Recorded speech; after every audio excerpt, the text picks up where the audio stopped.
Coming up on this week's Towncast Pembroke Doc, we'll be talking about the weather and just why is it so bad. We'll be looking back on what it used to be like in Park Infants and all of the stuff that used to go on at Park Infants. And we'll be looking ahead and going, wouldn't it be nice to bring back the Pater pantomime? Oh, yes, I will. All of that, a whole lot more on this week's Towncast Pembroke Doc. Let's start the show. Be strong.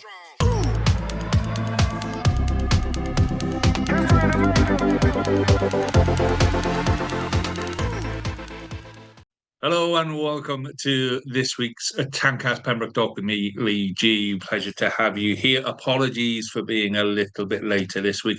I was going to record this like last Friday and then just put the sports scores on the end on Sunday and then send it out.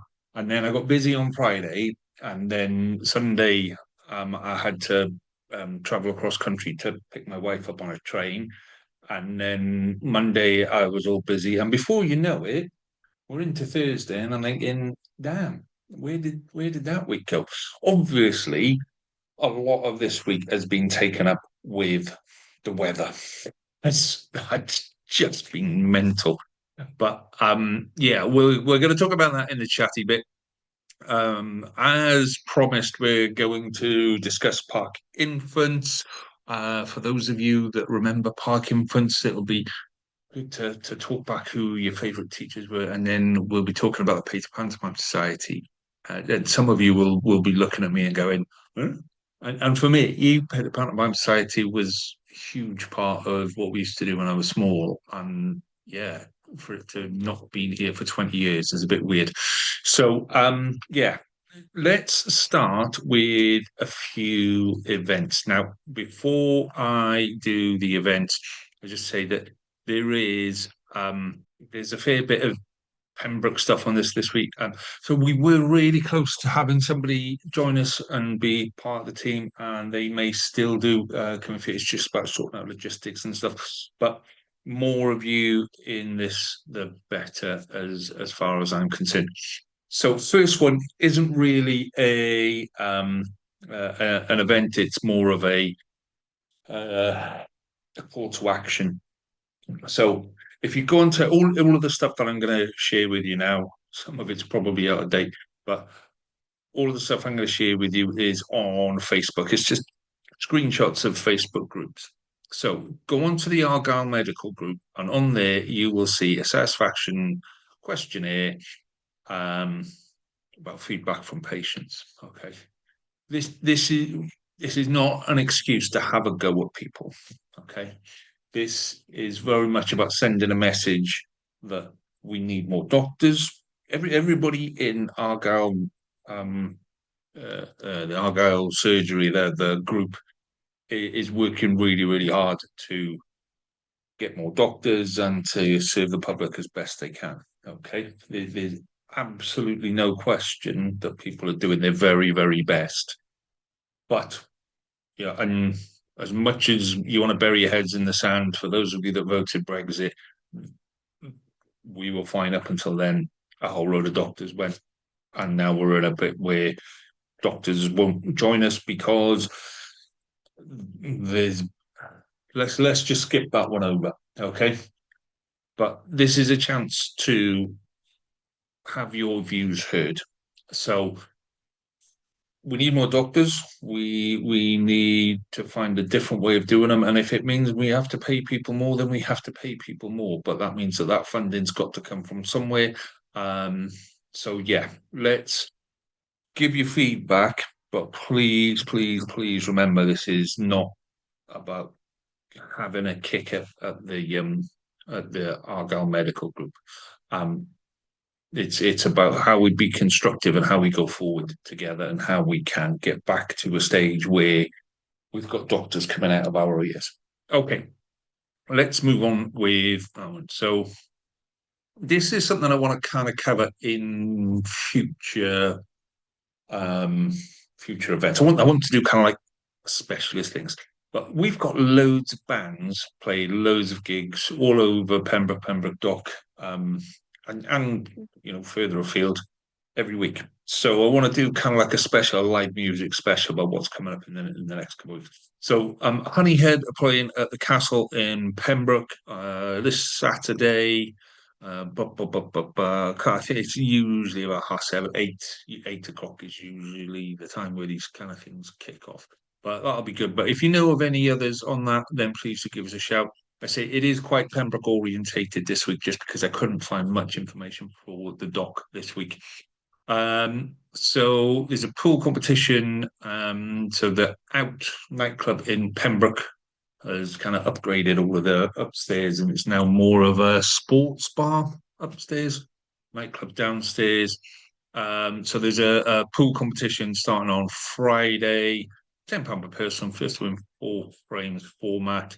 I've also seen that there's a junior pool competition or junior pool league or something like that based at the Cricketers in the dock as well. I didn't scan that because I was kind of doing scrolling all the way through. Ooh, isn't it awful? Isn't it awful? Oh, pool competition. Ooh, isn't it awful? So yeah, have a look on those on their Facebook page for that one. If anybody does go, please tell me what a shelled comp is. I'm assuming that's a shield competition, but I'd be demanding my shelled if I went. Um, Other little things that are coming up, and again, this is kind of like leading on to stuff that we'll hopefully do in the future. So, Jews Lake out on the Lampy Road. So they're starting their winter barbecues from 22nd of November. So it's a little bit there, couple of weeks' time, but good to get organised with that. Book your tickets for those now. If you're a local business, so this is really good. So this will be Friday the 7th. If you're an outdoorsy business, this one is kind of like um, yeah, outdoor activities, those kinds of things. So there's a business breakfast at the Regency Hall in Saundersfoot, and that's on Friday morning, 8:30 till 11:30. Just go along and have a chat. And what you find is the more businesses of a similar kind of mindset are together, the better that is. Yeah, we've got surf schools, we've got surfboard sellers, we've got outdoor activity groups, we've got I don't know if it's forest skills is called now. All of those kind of people around Pembroke and Pembroke Dock. So yeah, it'd be good to get those people together. So I know Pembroke Dock Town Council have got stuff going as well, but I just thought I'd share this one because I couldn't find one from Pembroke Dock that had a thing. So this Sunday is Remembrance Sunday, so lots of stuff going on with that one. Please do have a look on the Pembroke Dock Town Council website for on Facebook page for more information on that. We can ignore that one because that one has been and gone, but these couple with the copper things are, they're consistent now, and I think it's a really good idea. So whenever you see those, it, we've all got gripes, and we all go, "Oh, nobody will do anything about it." 9 times out of 10, it's because people don't know about it. So next time one of these pops up, pop in and have a chat with that. So this one again probably a little bit out of date. So things going on this weekend. A bonfire, fireworks more than bonfires. So Friday we've got at 8:30. If you can get there to Tenby United Rugby Club, or if you want to go the other way, you can go to Hook Sports and Social. The Hook Sports and Social one is a really good one. I know lots of people that go to that one and say it's a really well run event. I doubt you're going to make it to Porthgain. If you do, lovely jubbly, lovely part of the world. But yeah, it's there. So this is what I'll talk about. Things coming up in the future. What I want to do next week is I want to do like a Christmas bazaar, Christmas fair events, those kind of things. You know the sort of thing. So whether that's your school, that's your scout group, whether it's an art club, whatever. If you're running a Christmas bazaar or Christmas fair, let me know because I wanted to put a special together for next week. And then I'm also going to do kind of like Christmas meals. Not necessarily. So we will do Christmas Day lunch meals. We'll do a section on that, but more kind of if you want to go somewhere to take your granny for you go and see your granny for Christmas or whatever, and you just want to take her out for lunch. Where does a nice lunch? Where does a nice Christmassy lunch? And I can tell you straight off the bat now, without a shadow of a doubt, if you've ever been to Martha's Vineyard out by Cockerston, around Christmas, I went there last Christmas. I went. I go there a lot. I say go there a lot. I go there if I'm going to go out for lunch with wife, with the kids, or whatever. That's where we'll go. It's easy. You can drive, you can park, and it's good value for money. Last Christmas, they did um, festive dirty fries. Oh my god! Oh my god! I went back. I had about six. And any uh, chance I had, it was like, what should we do today? Let's go for lunch at Martha's. So that will definitely be on the list for this year. And if you haven't tried them, as soon as they're on the menu, go and try them because they're amazing. Okay, let's finish on that one. But if you've got any Christmas events coming up, please let me know. If you've got any Christmas menus, anything like that, anywhere that's nice to eat, or any recommendations, let me know as well, and we'll chuck them into a future episode. Lovely, jubbly. Okay, so let's talk. I remember first. Let's do I remember because I've been. I kind of put this one off last week when we did fireworks on that. Um, so quick hint again, okay. When we put the pod out, um, please watch the pod. Get talking to the converted, I know, because if you've got to this bit, then you're watching the pod. But yeah, just a couple of people asking questions about, oh, when were the fireworks on Front Street? So yeah, 20 odd years ago. So yeah, that's just a bit of a thing go for. So let's talk Park Infants. I remember for those of you that weren't around at the time. Now Park Infants. So I caught another piece of information the other day where, like when Park Infants and the junior school were set up. So apparently they were set up in the mid 70s. Now somebody listening or watching will know when they went from, I think it was the Coronation School, and then it became the junior school. So then we had Park Infants and Albion Square. So yeah, Park Infants was a weird because I went to Park Infants. I went to Park Infants in the 80s. And my abiding memory of Park Infants was the playground. The playground was massive. It was massive. And when you're teeny tiny and you're trying to run all the way around there, my God, it felt like a mountain getting all the way around. And there was the bank that used to go up to the junior school, and that was quite a steep bank. When you're a small kid, quite a steep bank. Nothing stopping you from running up there. There was a 6 foot wall. You could run up the bank and then across, and then you could come down and walk across this 6 foot wall. Nothing stopping you from doing that at all. We used to kind of race up the top of the bank, across, down, and then back across the wall. If you were particularly brave, you'd jump off the wall back onto the slope, or you'd run back up the hill and then back down the slope the other side. That was weird. That would just not happen. I don't know if it's still there. I've not been to that skate park, so yeah, I don't know what it looks like now, but it's probably still there. There was a wall at the top end of that playground that went onto the back of the youth centre. And yeah, just nothing to stop you. If you wanted to, you could just hop over the wall.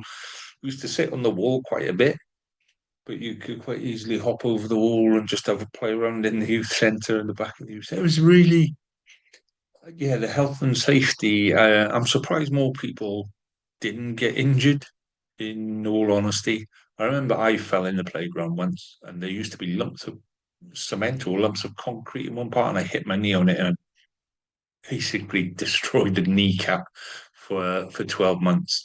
Um, So yeah, that bit I remember.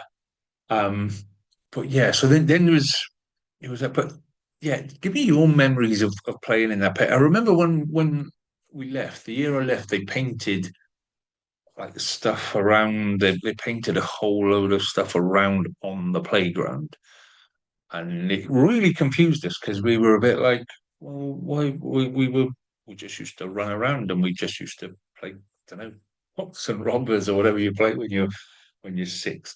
Um, but yeah, then they painted stuff to tell us what to play. So yeah, that was a bit of a weird one. So my teacher, now I joined Park Infants, 1980, yeah, 1980 would have been when I joined Park Infants. But I kind of I was living in West before, and then we came over to the dock in 1980. Um, and yeah, so I remember I remember the headmistress being Mrs. Lewis, having really jet black hair, and I remember this is going to sound bizarre. I remember the dinner ladies. There was a dinner lady called Mrs. Penfold, and she was teeny tiny, but damn, she ran a tight ship. I mean, if your pudding wasn't finished in time, she was round and she'd be, "Well, that's gone." And we used to do this weird thing that so you'd all go in and have your dinners. And I think this is what, and people, as I'm saying this, people will go, "Oh my God, yes." So Mrs. Penfold, as they were clearing up your plates and whatever, Mrs. Penfold would lead the singing. So we'd finish lunchtime with singing nursery rhymes. And the one I remember was Incy Wincy Spider, because she used to do this thing where you have to put your thumb and your little finger there and then flip it round. And then that's how Incy Wincy Spider would walk up the spout like this. I remember sitting there uh, at lunch trying to work out how to get Incy Wincy Spider to walk on. By the time I managed to get Incy Wincy Spider to start doing a couple of steps, he'd all washed out and he had to start climbing the spout again. So yeah, it's really bizarre how things come back to you about that. So I think she went on to become a lollipop lady. I remember being a lollipop lady as well somewhere as well. So yeah, teacher wise, I think, and I might be wrong, but I think my teacher's name was Mrs. Thomas. Because when I joined, I should have joined like 1 year below and then gone into the top year class. But for some reason, they just put me in the top year group. Maybe because I was a bit bigger, and then I just did the top year group 2 years, and then yeah, I'm sure it was Mrs. Thomas, skinny lady with but if you remember, oh, there was a cartoon with a girl and big hair like that. Well, she had hair like that, big fizzy hair, and she was really nice and really helpful. Um, but yeah, she was our teacher, and the bit I remember in her class was every year we used to do growing runner beans, and I don't know if they still do this in schools, but used to pop a runner bean in a glass jar with some like that blue roll, blue towel, green towel as it was back then. It's that absorbent stuff. And then you'd watch it grow.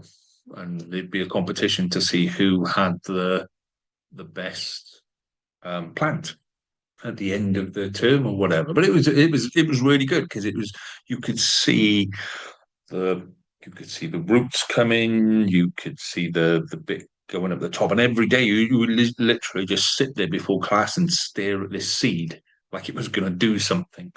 But yeah, I remember that getting really competitive. I remember one of my friends who will remain nameless, but Martin John knows who he is. Um, and his runner bean was like second, and it was always like an inch or so behind the one that was winning.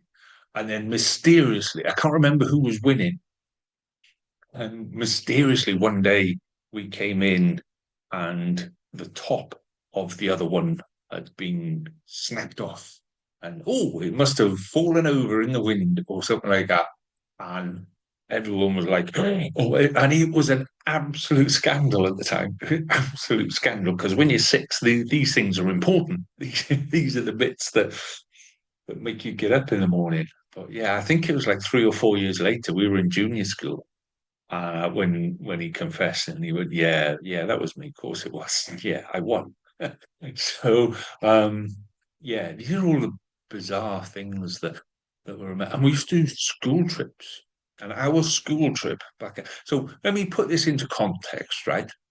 So my kids have just done school trips. My eldest has just finished university. My middle one's about to finish university. My oldest is in sixth form. Okay, so time has moved on. I get the time has moved on.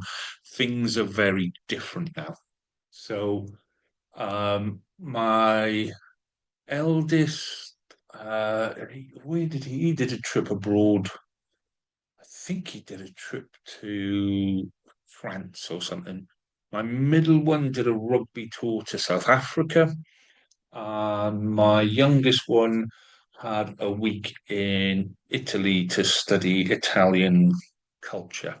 And then she came back and then she went to America with a different trip as well. Okay. So look, that's really where school trips are now. We're talking about, oh, and my middle one went to Iceland on one of his as well. And yeah, my eldest didn't do that many abroad because my eldest was caught up in COVID. So all the times where he would have gone and done all the big trips, he was in COVID. But he did do one big one. So our school trip when I was in infant school was to the head teacher's farm. And that was our school trip. It wasn't even we didn't have Heatherton back then or Manor House as it Manor House back then was very, very different. Maybe we'll do that as I remember one day. But yeah, going to her farm, milking goats, drinking. Oh, yeah, drinking fresh cow's milk, unpasteurized. Yeah. Now, since then, I've done a whole load of stuff with vets, and it's like, well, that's quite risky, actually. There's a reason why we pasteurize it. It can be, you can do it. I think they call it blue milk, where it's completely untreated. It's literally out of the cow, boom, but it's got a whole load of other chemicals in there that may or may not affect you and what have you. So we used to do that when we were kids. We used to go to the head teacher's farm and you go, right, let's practice milking the cow and who wants to drink some milk? Literally 30 seconds out of the cow. I mean, yeah, different world, different world. So yeah, share with me your memories of Park Infants because you must have some. It was I don't. When did the Blue School start? That must have been late 90s. So we've got 70s, 80s, 90s mainly. Um, there must have been a fair few stories there. I mean, sports day on the old patch of grass next to the school, things like that, just really, really bizarre stuff. So yeah, share with me your memories of Park Infants. I remember Park Infants because I would love to. I didn't spend very long in that school, um, but I would love to know more about what was going on in there. And there must have been more teachers, and there must have been more dinner ladies because yeah, I remember there being loads around. Mrs. Penfold was the one that stuck out in my head. So yeah, let me know your memories of Park Infants, and let's share some memories on that one. So before I move on to the chatty bit, if you're liking what you're hearing and what you're seeing, please do subscribe. I think it's either down there or it'll be down there. There'll be a little button that says subscribe. Just so you then get to know whenever we put something out and we get to tell YouTube to go, hey, look, we're great. Can you tell more people that we're around, please? And that's how we go. That's really how it works. So if you could, that would be fan dabby dozy on that. Okay, let's talk about the weather because it's been a bit of a weird one, hasn't it? Like I say, I've been trying to do this video, and every time I've done this video, there's been like more weather events, and yeah, bit bit insane, in all honesty. So, I mean, last Friday, it started last Friday. Last Friday, where there was that late storm, and it literally came from nowhere. Literally, 1 minute. I was. I'll share with you a little secret. I was watching Terminator 2, best film in the world ever. No discussion. End of. I was watching Terminator 2, and I was going to let the dogs out for their late night garden patrol deposit thing.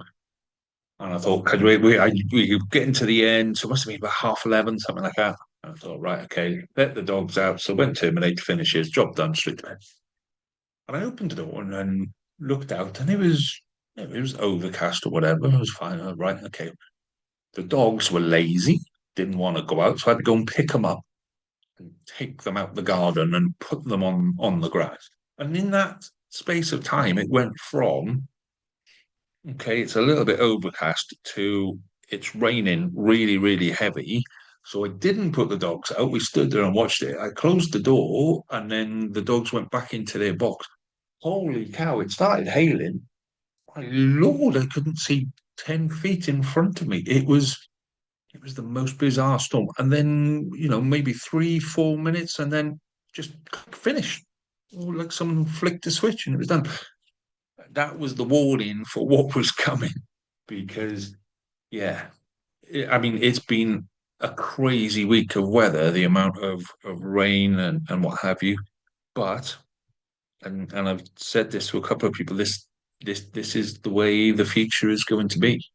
Um, we've explained this on the Pembroke Towncast. When we talk about the environmental tipping point, we've already gone over a couple of tipping points. Okay, all a tipping point is you go past there, and once you've gone past there, you can't come back. So we're already over a series of tipping points, and it's going to take a lot of effort to pull that back. And there's no sign that that's going to happen at the minute. We're still in that place of going, nope, we'll be fine. Look at me, I'm great. So more of this is going to come. So my real question this week is all right, if you're not prepared to change your lifestyle, what are you prepared to change to look at, to account for this? Because you look at where was flooded in the dock. So Front Street, bit of a clue there in the name. So Front Street, around Kerry Glass, the Asda, the back car park of Asda, all of that kind of area there. That's where we've seen the photos. And you look at that and you look at that on a map. Yeah, look at it on an Ordnance Survey map, and you'll go, oh, okay, that's a floodplain. And that's the reality of it. That whole area is a floodplain. When it wasn't that long ago, so it would have been late 80s, where Kerry Glass is sitting now, that was Jewson's, and it was right on the. In fact, no, I think it was a bit. I think they extended out beyond where Jewson's was. So that little bit that was virtually in the water. Next to it was a dry dock. It wasn't a dry dock at all. It was a wet dock, but it was never used. Um, and the front, the foreshore, if you like, used to run. I guess if you get to the end of where Kerry Glass is, um, and then there used to be a little weird bit that used to run the back of that car park, and then it would go across. But basically, yeah, where the road is now, that used to be the foreshore. So everything between the road and the end of the car park, where the that was beach. So yeah, we infilled that in order to build as well what used to be the co-op. So we moved the co-op and put that there, and then we built Route 9 around the back of it, and it all kind of came at the same time, and it all kind of worked in together. But it was built on wetland, and then you go, oh, okay, well that's a shame. And then somebody tells you, actually, we've done that once before because that wetland, and again, here's the clue: Water Street used to be full of water. At the bottom of Water Street, where the police station is now, where London Road, that used to be where the beach was. It was more of a graded thing, but that's where it was. So yeah, I'm not surprised. It's flooded. You look at the shape of Pembroke Dock. You've got one big hill one side, one big hill another, and then a road out where the river would have gone in olden days.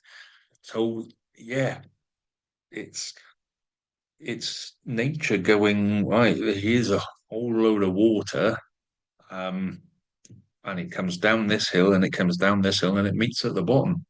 So yeah, I can't see that getting better soon. There's obviously a lot of stuff that's happening at the minute.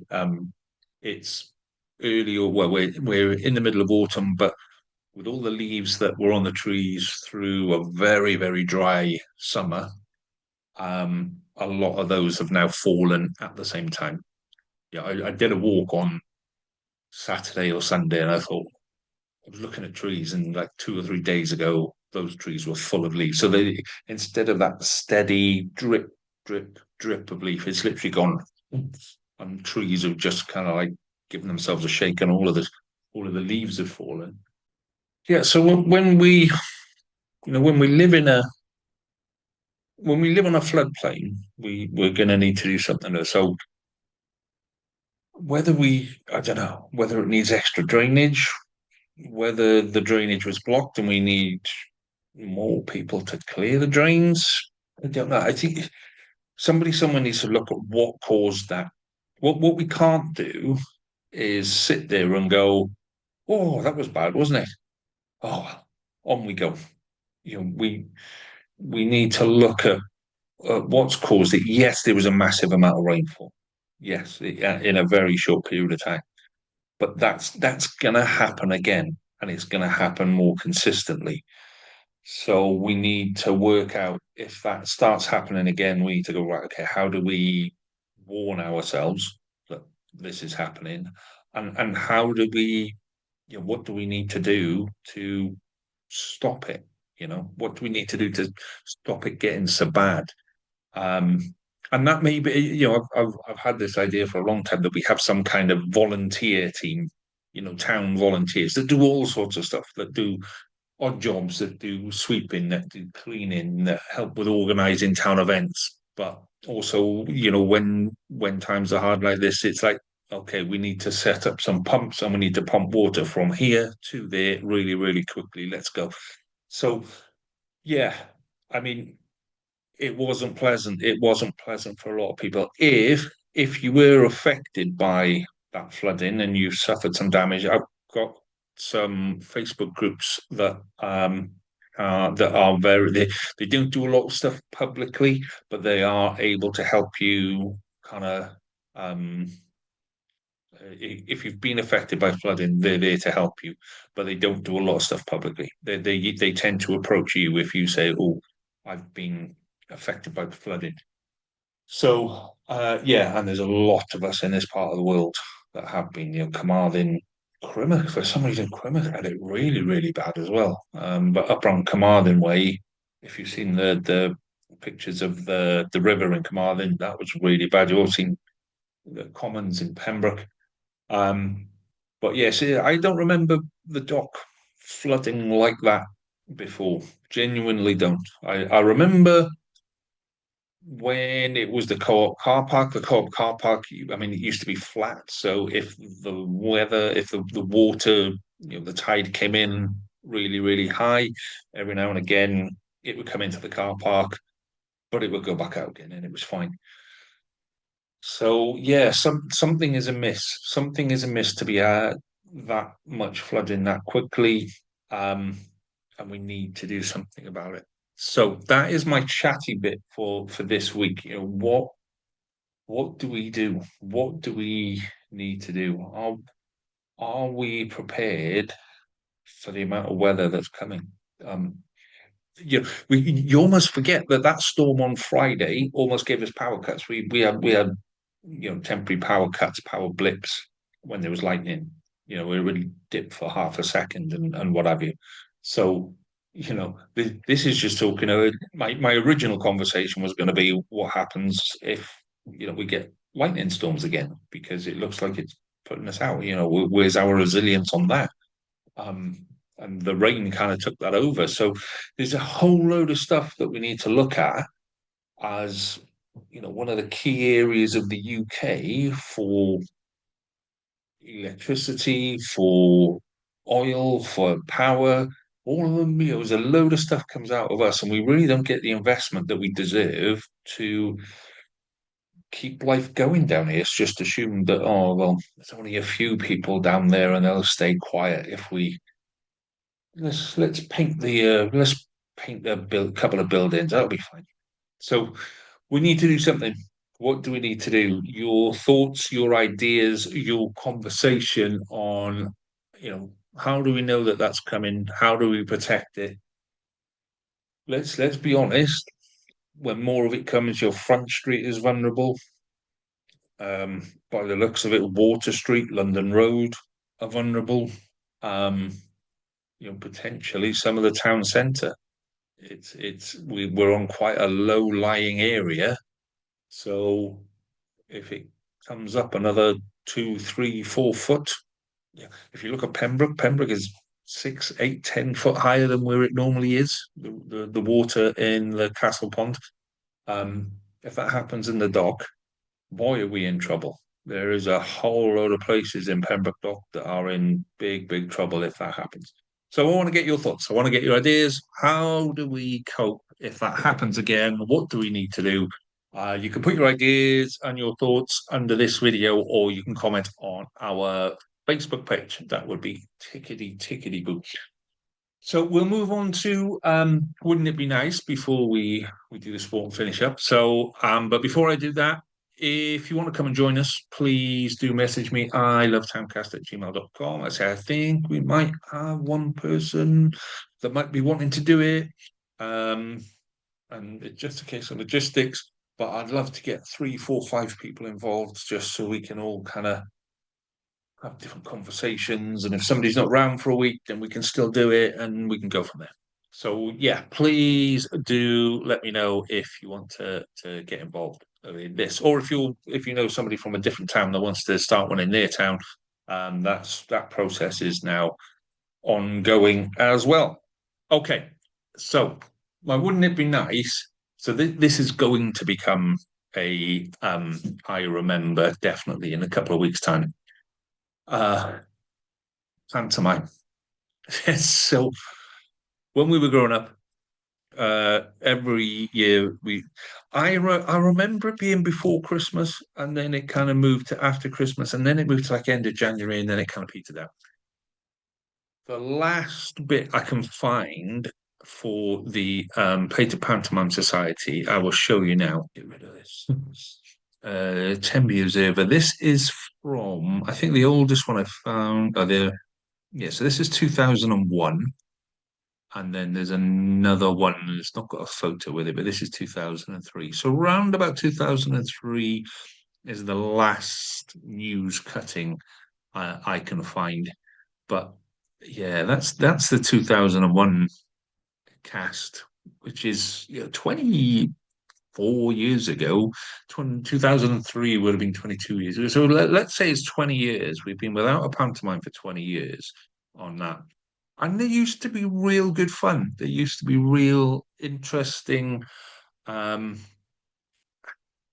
it was part of the town culture. You knew from September onwards that you'd be singing, there'd be dancing. Every Sunday, I remember it was a thing. So my sister used to be involved in it. My mum used to be involved in it. There was fundraising for it.